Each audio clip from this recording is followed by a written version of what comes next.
Hello students, this is Gulnashi Iqbal and welcome to my channel Gul study point. आज हम आपको the word is too much with us की second और third stanza की explanation समझाएंगे।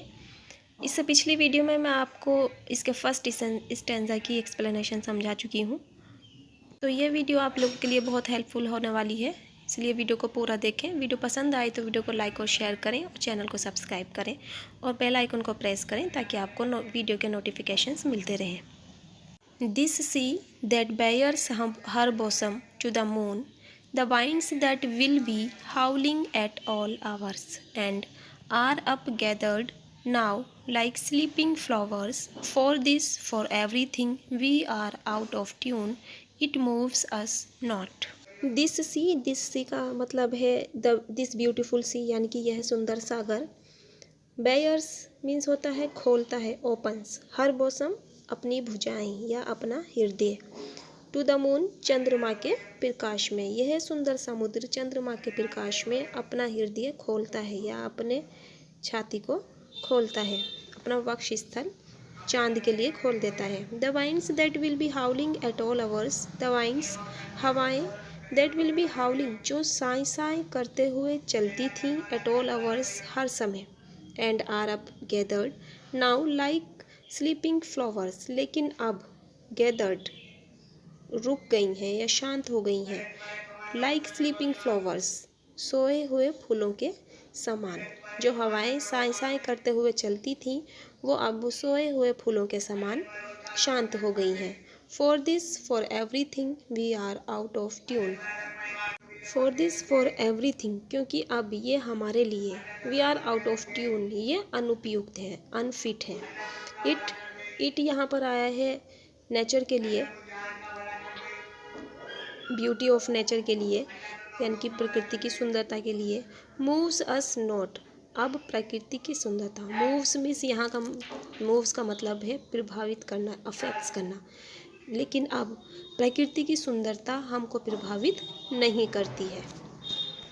समुद्र पूर्ण चंद्रमा की रात को अपना वक्षस्थल चांद के लिए खोल देता है और इसकी लहरें ऊंची से ऊंची तक उठती हैं, मानो वे चंद्रमा से मिलने का प्रयास कर रही हों, परंतु यह सुंदर दृश्य हम पर कोई प्रभाव नहीं डालता है। हवाएं जो हर समय साए साए करते हुए चलती हैं, परंतु इस समय सोए हुए फूलों की तरह शांत हैं, हमारे लिए इसका कोई आकर्षण नहीं है। देखिए, अब इसका रेफरेंस, कॉन्टेक्स्ट और एक्सप्लेनेशन समझ लीजिए। देखिए, जब रेफरेंस लिखेंगे तो स्टेंजा के फर्स्ट टू वर्ड्स लिखेंगे, दिस सी लिखेंगे, बीच में डॉट डॉट करेंगे, लास्ट में अस नॉट लिखेंगे। ठीक है, अब रेफरेंस लिखिए। These lines have been taken from the poem the world is too much with us, composed by a great romantic poet William Wordsworth. ठीक है, कॉन्टेक्स्ट देख लीजिए इसका। देखिए, कॉन्टेक्स्ट देख लीजिए इसका। Nature has great Joy, comfort, peace and inspiration for us, but we are obsessed with the idea of earning and spending money, and we have no time for the beauty of nature. Nature has a rich treasure to soothe our hurt feelings and afflicted soul, but we don't go to nature. देखिए, इस poem में William Wordsworth क्या कहते हैं कि वो लोगों के ग्रीड के बारे में बताते हैं, के लालच के बारे में बताते हैं। विलियम वर्ड्सवर्थ कहते हैं कि लोग आजकल धन के पीछे भागने लगे हैं, वो अपना सारा समय धन को कमाने में और धन को खर्च करने में व्यतीत कर देते हैं और वो अपनी नेचर की तरफ बिल्कुल भी ध्यान नहीं देते हैं। वो चाहते हैं, वो सोचते हैं, लोग सोचते हैं कि धन से वो सारी खुशियाँ, सुख, समृद्धि, शांति सब कुछ अचीव कर सकते हैं, लेकिन according to the poet nature से वो बहुत सारी चीज़ें अचीव कर सकते हैं अगर वो नेचर की साइड ध्यान दें तो। एक्सप्लेनेशन देख लीजिए इसकी। The poet William Wordsworth describes various beautiful sights that may impact great joy and peace to us, but because of our obsession with money we are indifferent to them. When the full moon shines bright in the clear blue sky, the sea opens its bosom to it. It may mean two things. First, The reflection of the full moon is seen in the sea, but the sea is never silent, calm on the day of the full moon. First क्या बताया मैंने? The reflection of the full moon it is seen in the sea, but the sea is never calm on the day of the full moon.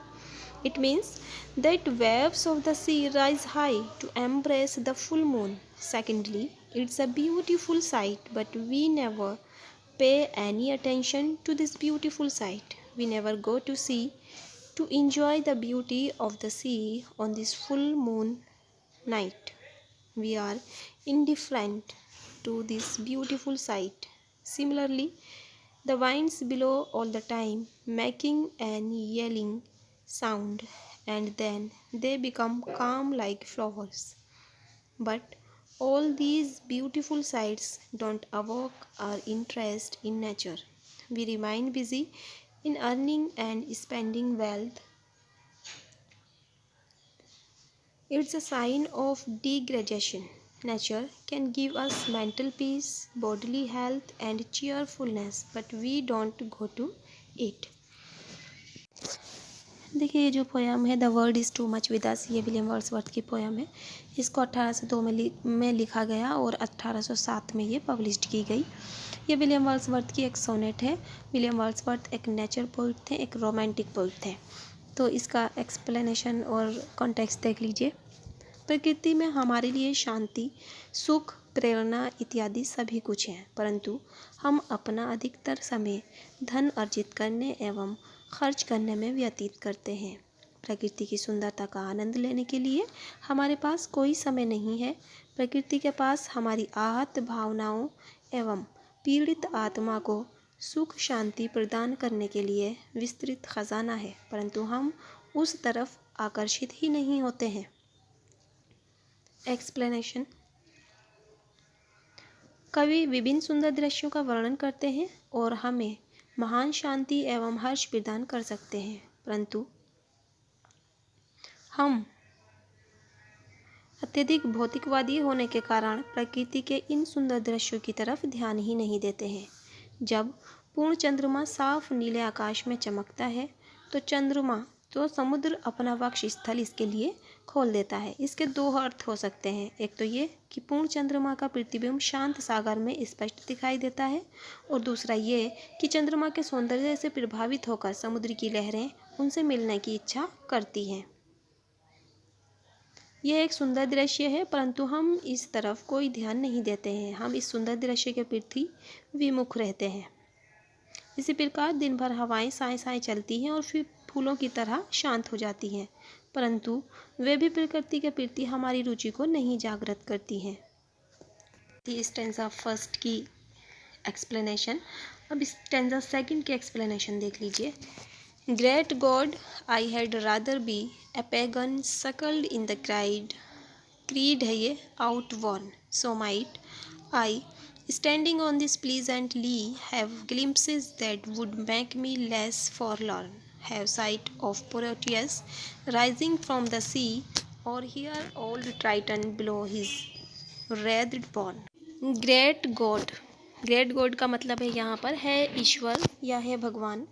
I had rather B, काश मैं होता, ए pagan, एक मूर्ति पूजक, सकल्ड इन ए creed आउटवर्न। सकल्ड का मतलब है यहाँ पर पाला गया, यानी कि ब्रॉट अप, बड़ा किया गया। क्रीड मीन्स होता है धर्म, रिलीजन।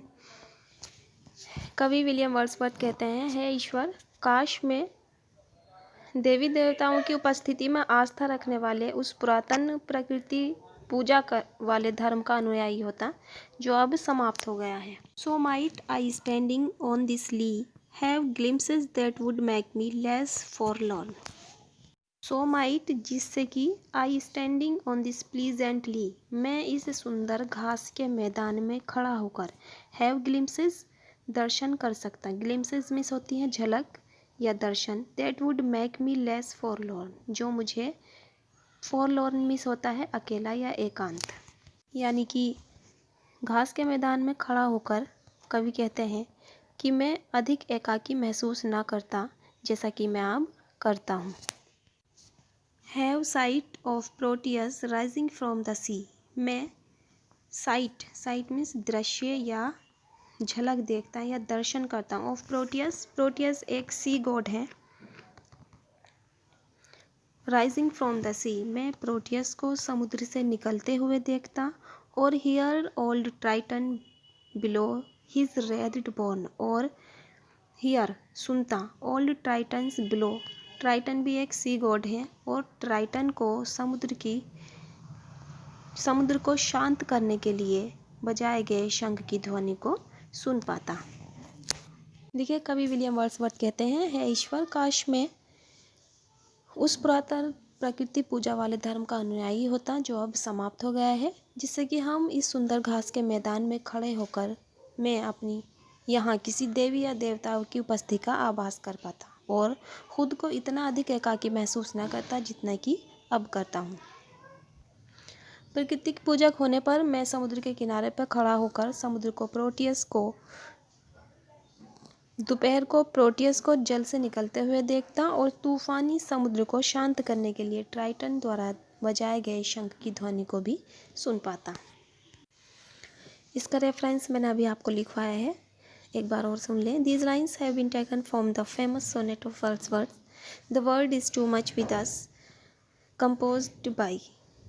देखिए, फेमस सोनेट ऑफ वर्ड्सवर्थ, मैंने पहले ही पोइट का नाम लिख दिया है, the world is too much with us. Okay, ये इतना हो गया। देखिए, इस पोयम में कवि विलियम वर्ड्सवर्थ क्या कहते हैं, ये ग्रोइंग मटेरियलिज्म के बारे में बताते हैं ऑफ हिज एज, अपने युग की। विलियम वर्ड्सवर्थ ने growing materialism of his age यानी कि 19th सेंचुरी रोमांटिक एज के बारे में बताया है। ग्रोइंग मटेरियलिज्म, लोगों का जो धन के प्रति प्रेम है, धन को कमाना और धन को खर्च करने में ही वो अपनी सारी एनर्जी वेस्ट करते हैं, अपना टाइम लगाते हैं, उसी के बारे में विलियम वर्ड्सवर्थ ने इस पोयम में बताया है। The poet says that the man of the 19th century was so occupied with the transaction of money, getting and spending, that he had no time to stand and look at the beauties of nature. He became absolutely heartless and insensitive to nature. The beautiful scenes of the sea, the moon, and the calm evening were meaningless to him in the face of gross materialism. Explanation देख लीजिए इसकी। The poet was so much disgusted with the materialistic tendencies of his age that he preferred to give up Christianity and embrace paganism.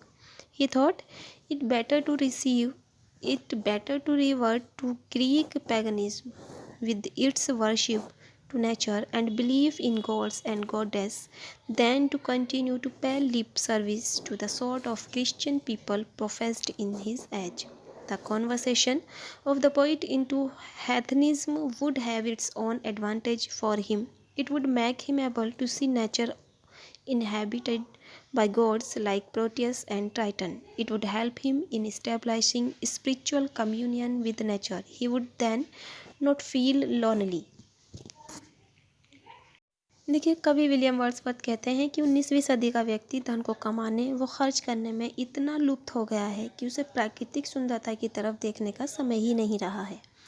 वह प्रकृति की तरफ से पूर्ण रूप से उदासीन और संवेदनशील हो गया है। समुद्र, चांद और शांत संध्या के दृश्य उसके लिए अर्थहीन हो गए हैं। कवि अपने युग के भौतिकवादी प्रवृत्तियों से इतना त्रस्त है, इतना दुखी है कि वह ईसाई धर्म छोड़कर मूर्ति पूजक बन जाना अधिक पसंद करता है।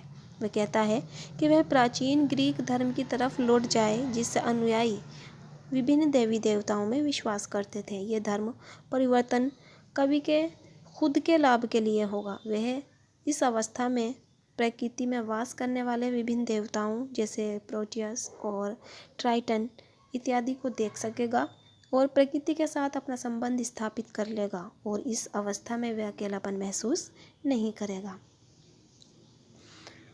तो ये थी हमारी the world is too much with अस का सेकंड और थर्ड स्टेंजा की एक्सप्लेनेशन।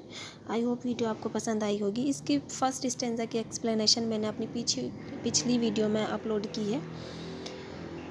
अगर आप देखना चाहते हैं या आपने नहीं देखी है तो वीडियो की लिंक मैं डिस्क्रिप्शन में शेयर कर रही हूँ। तो बने रहिए मेरे चैनल पर और देखते रहिए मेरी सारी वीडियोस। तब तक के लिए नमस्कार, बाय बाय, टेक केयर।